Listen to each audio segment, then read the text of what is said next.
नमस्कार प्यारे साथियों, आप सभी का स्वागत है आपके ही अपने YouTube चैनल जीके वाई।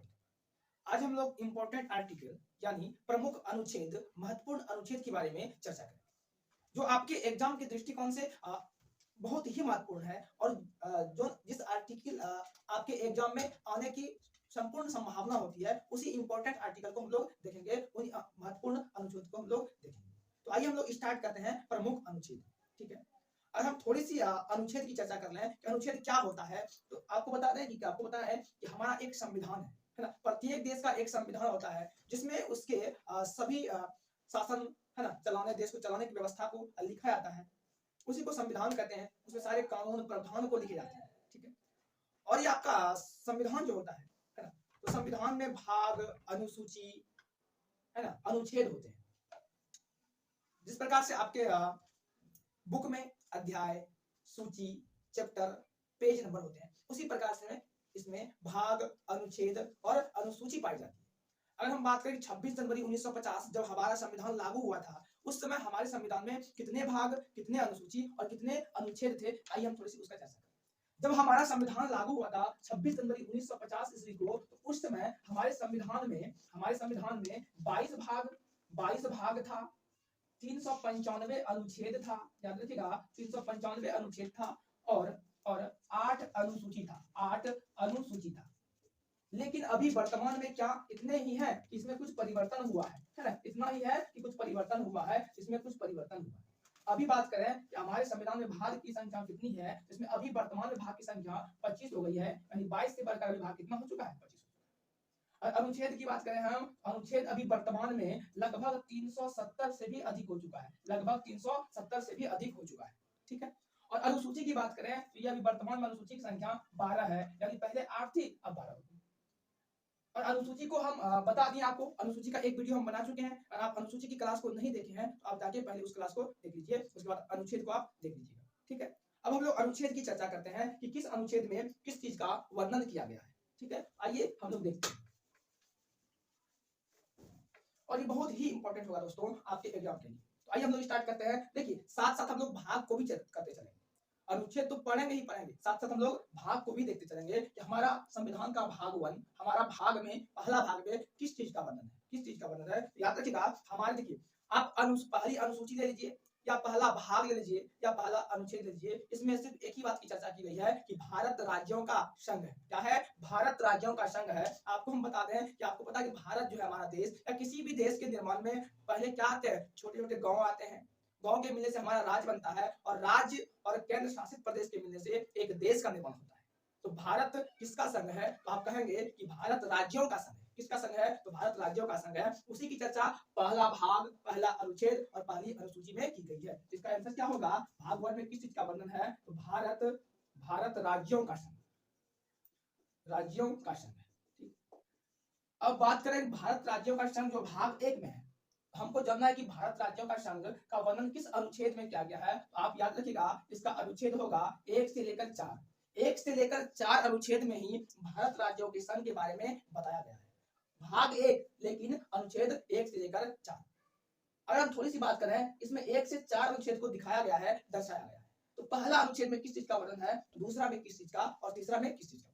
ठीक, अगर हम पहला अनुच्छेद का बात करें, इसमें क्या लिखा गया है? भारत राज्यों का एक संघ है। भारत राज्यों का क्या है? भारत राज्यों का एक संघ है। आपको हम कुछ देर पहले ही बताया है कि हमारा भारत राज्यों का क्या है? एक संघ है ना, एक यूनियन है ना, भारत राज्यों का संघ है। ठीक है, अनुच्छेद 2 में किस चीज की चर्चा की गई है? इसमें नए राज्यों का परिवेश, अनुच्छेद 2 में नए राज्यों का परिवेश का वर्णन किया गया है। इसका मतलब क्या हुआ? सबसे पहले आप समझ आइए। इसका मतलब ये हुआ कि हम चाहे या हमारा संविधान के अनुसार किसी भी संविधान संशोधन के तहत किसी एक नए राज्यों का निर्माण हो सकता है ना, या कोई भी क्षेत्र है ना, उसको जीत कर या हम लोग अधीन कर उसको नए राज्य के रूप में बना सकते हैं। इसी की चर्चा हमारे भाग 2 में किया गया है, नए राज्यों का परिवेश, नए राज्यों का परिवेश। आइए देखते हैं हम लोग तीसरा अनुच्छेद। तीसरा अनुच्छेद में किस चीज की चर्चा की गई है? इसमें चर्चा की गई है राज्यों के क्षेत्र की सीमा, याद रखिएगा राज्यों के क्षेत्र की सीमा और नामों में परिवर्तन, है ना। आप चाहें या संसद चाहे कि राज्य का नाम को बदलना है ना, या 2 राज्यों को अलग करना है, या इसकी सीमा बढ़ाना है, घटाना है तो ये कर सकता है किस अनुच्छेद के तहत, तो अनुच्छेद 3 के तहत। ठीक है, जैसे आपको एग्जांपल थोड़ा सा हम ले लें, जैसे आपका यूपी से अलग हुआ था कौन सा राज्य, छत्तीसगढ़, यूपी से छत्तीसगढ़ राज्य हुआ अलग, है ना, बिहार से झारखंड हुआ, तो वो किस अनुच्छेद के तहत, तो आप कहेंगे सर ये अनुच्छेद 3 के तहत हुआ, क्योंकि इसमें राज्य के क्षेत्र की सीमा और नाम में परिवर्तन का वर्णन किया गया। उम्मीद करते हैं इतना आपको समझ में आया होगा। अब हम भाग 2 की चर्चा करें कि आपका भाग 2 में किस चीज का वर्णन किया गया है। आइए देखते हैं भाग 2 में, याद रखिएगा दोस्तों, भाग 2 में नागरिकता, नागरिकता का चर्चा किया गया। किसका चर्चा किया गया है, नागरिकता। ये नागरिकता क्या होता है, आपको थोड़ा सा जानकारी देते हैं कि नागरिकता क्या होता है। नागरिकता का वर्णन भाग 2 में किया गया है, लेकिन अगर पूछे कि नागरिकता का वर्णन किस अनुच्छेद में किया गया है, किस आर्टिकल में किया गया है, तो आप जान लेंगे 5 से 11, अनुच्छेद 5 से 11 में नागरिकता का वर्णन किया गया है। ठीक है, अब देखिए ये नागरिकता क्या होता है। ये नागरिकता हम लोग बोल सकते हैं कि देखिए किसी भी नागरिक को नागरिकता चाहिए, उस देश की नागरिकता चाहिए, उसके 2-3 नियम है। हमारे भारत देश में अगर किसी को नागरिकता चाहिए तो भारत में नागरिकता 5 प्रकार से दी जाती है। ध्यान रखिएगा, भारत में ये नागरिकता 5 प्रकार से दी जाती है। जन्म से, है ना, वंश से, भूमि अधिग्रहण से, निष्ठा या चेष्टा से, है ना, या पंजीयन के द्वारा। इसका मतलब क्या होगा, आप याद रखिएगा, भारत में नागरिकता, ये नागरिकता जो देख रहे हैं इसको 5 प्रकार से दिया जा रहा है। पहला, जन्म से, अगर किसी का जन्म अगर 26 जनवरी 1950 के बाद किसी का जन्म हमारे भारत देश में हुआ है, उसे भारत की नागरिकता दी जाएगी, उसे भारत की नागरिकता दी जाएगी। दूसरा, जन्म से हो गया। दूसरा की बात करें तो दूसरा होगा वंश से, है ना, वंश से, अगर किसी का वंशज 26 जनवरी 1950 के बाद यहाँ रहता था तो उसको भारत की नागरिकता दी जाएगी, है ना, जन्म से और वंश से। तीसरा की बात करें तो भूमि अधिग्रहण, भूमि अधिग्रहण के द्वारा, भूमि अधिग्रहण के द्वारा। इसका मतलब ये हुआ, अगर कोई देश चाहे या कोई राज्य चाहे कि हम दूसरे जगह का या दूसरे देश का संपत्ति खरीद लें तो उसको यहाँ की नागरिकता दी जाएगी, उसको यहाँ की नागरिकता दी जाएगी, है ना, भूमि अधिग्रहण से। और तीसरा होता है, चौथा होता है निष्ठा, निष्ठा या चेष्टा। निष्ठा या चेष्टा का मतलब ये होता है, अगर आप चाहें कि हमको किसी भी देश की नागरिकता चाहिए, अपने स्वेच्छा से, अपने मन के अनुसार उस देश की नागरिकता आप प्राप्त कर सकते हैं, है ना, निष्ठा या चेष्टा से। और लास्ट जो आपका होता है 5वां, वो होता है पंजीयन के द्वारा, पंजीयन के द्वारा। पंजीयन के द्वारा नागरिकता 5 वर्षों में दिया जाता है। अगर आप किसी भी देश की नागरिकता यानी हमारे भारत देश की नागरिकता लेना चाहें तो आप लगातार 5 वर्ष अगर भारत में रहते हैं तो आपको भारत की नागरिकता दी जा सकती है ना, दी जा सकती है। ठीक है, अब देखिए आगे देखते हैं हम लोग, आगे देखते हैं भाग 3, है ना। आपको भाग 1 बता चुके हैं, भाग 2 बता चुके हैं, अब बात करेंगे भाग 3 का, कि भाग 3 में किस चीज का वर्णन है, भाग 3 में किस चीज को दिखाया गया है, दर्शाया गया है। तो भाग 3 में वर्णन है मौलिक अधिकार। याद रखिएगा दोस्तों, भाग 3 में मौलिक अधिकार का वर्णन किया गया। किसका वर्णन, तो मौलिक अधिकार का वर्णन किया गया। ठीक, और भाग 3 में मौलिक अधिकार की चर्चा की गई है। और हम पूछ रहे हैं कि मौलिक अधिकार का वर्णन चर्चा किस अनुच्छेद में किया गया है, तो आप बोलेंगे इसका 12 से 35, अनुच्छेद कितना, 12 से 35, लेकिन भाग कितना, आप भाग बोलेंगे भाग 3 अनुच्छेद 12 से 35 में ही मौलिक अधिकार का वर्णन किया गया, मौलिक अधिकार का वर्णन किया गया। आप देखिए इसमें 12 से 35 दिया गया, तो कहीं ना कहीं इसमें 2-3 सारे तत्व होंगे, है ना, तथ्य होंगे, इसी के अंदर ये सारे अनुच्छेद आ जाते हैं। तो हम बात करें शुरू से इसको, अनुच्छेद 14 से 18 में किस चीज का वर्णन है। ये अनुच्छेद बहुत ही इंपॉर्टेंट दोस्तों, आप याद रखिएगा, ये अनुच्छेद बहुत ही इंपॉर्टेंट है, आपके एग्जाम में कई बार इसको पूछे गए, तो आप इस अनुच्छेद को ध्यान में रखेंगे। अनुच्छेद 14 में, अनुच्छेद 14 से 18 में समानता का अधिकार का वर्णन किया गया है। समानता का अधिकार का वर्णन अनुच्छेद 14 से 18 में किया गया है। ये समानता का अधिकार क्या होता है, अगर हम थोड़ी सी इसका चर्चा करें तो समानता का अधिकार का मतलब ये होता है कि हमारे देश में प्रत्येक नागरिक को एक समान अधिकार मिला है ना, प्रत्येक नागरिक को एक समान अधिकार दिया गया है, उसी को हम लोग कहते हैं समानता का अधिकार। किसी में कोई भेदभाव नहीं होता है। ठीक है, समानता का अधिकार का वर्णन अनुच्छेद 14 से 18 में किया।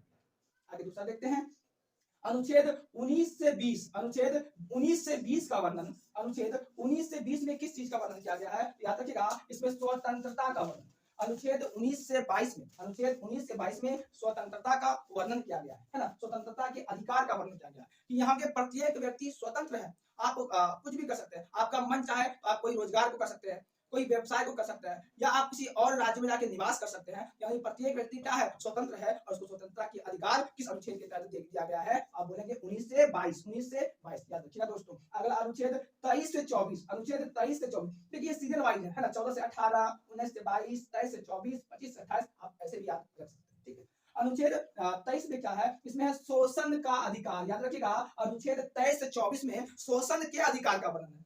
ये शोषण क्या होता है, इस पे चर्चा थोड़ा सा करते हैं। देखिए अगर आपके विरुद्ध आपके साथ किसी चीज का शोषण हो रहा है तो आप बेफिक्र होके क्या कर सकते हैं, आवाज उठा सकते हैं। क्या कर सकते हैं, आवाज उठा सकते हैं। अगर आप पे कोई जुर्म हो रहा है या आपके साथ कोई अपराध किया जा रहा है, आप बेफिक्र होके क्या करते हैं, आवाज उठा सकते हैं। इसी को सर हम लोग कहते हैं शोषण का अधिकार। और इसका वर्णन किस अनुच्छेद में है, आप कहेंगे सर 23 से 24 में शोषण के अधिकार का वर्णन किया गया है। आगे देखते हैं अनुच्छेद 25 से 28। अनुच्छेद 25 से 28 में किस चीज का वर्णन किया गया है, तो ध्यान दीजिएगा दोस्तों। 25 से 28 में धार्मिक का अधिकार, 25 से 28 में धार्मिक के अधिकार का वर्णन किया गया।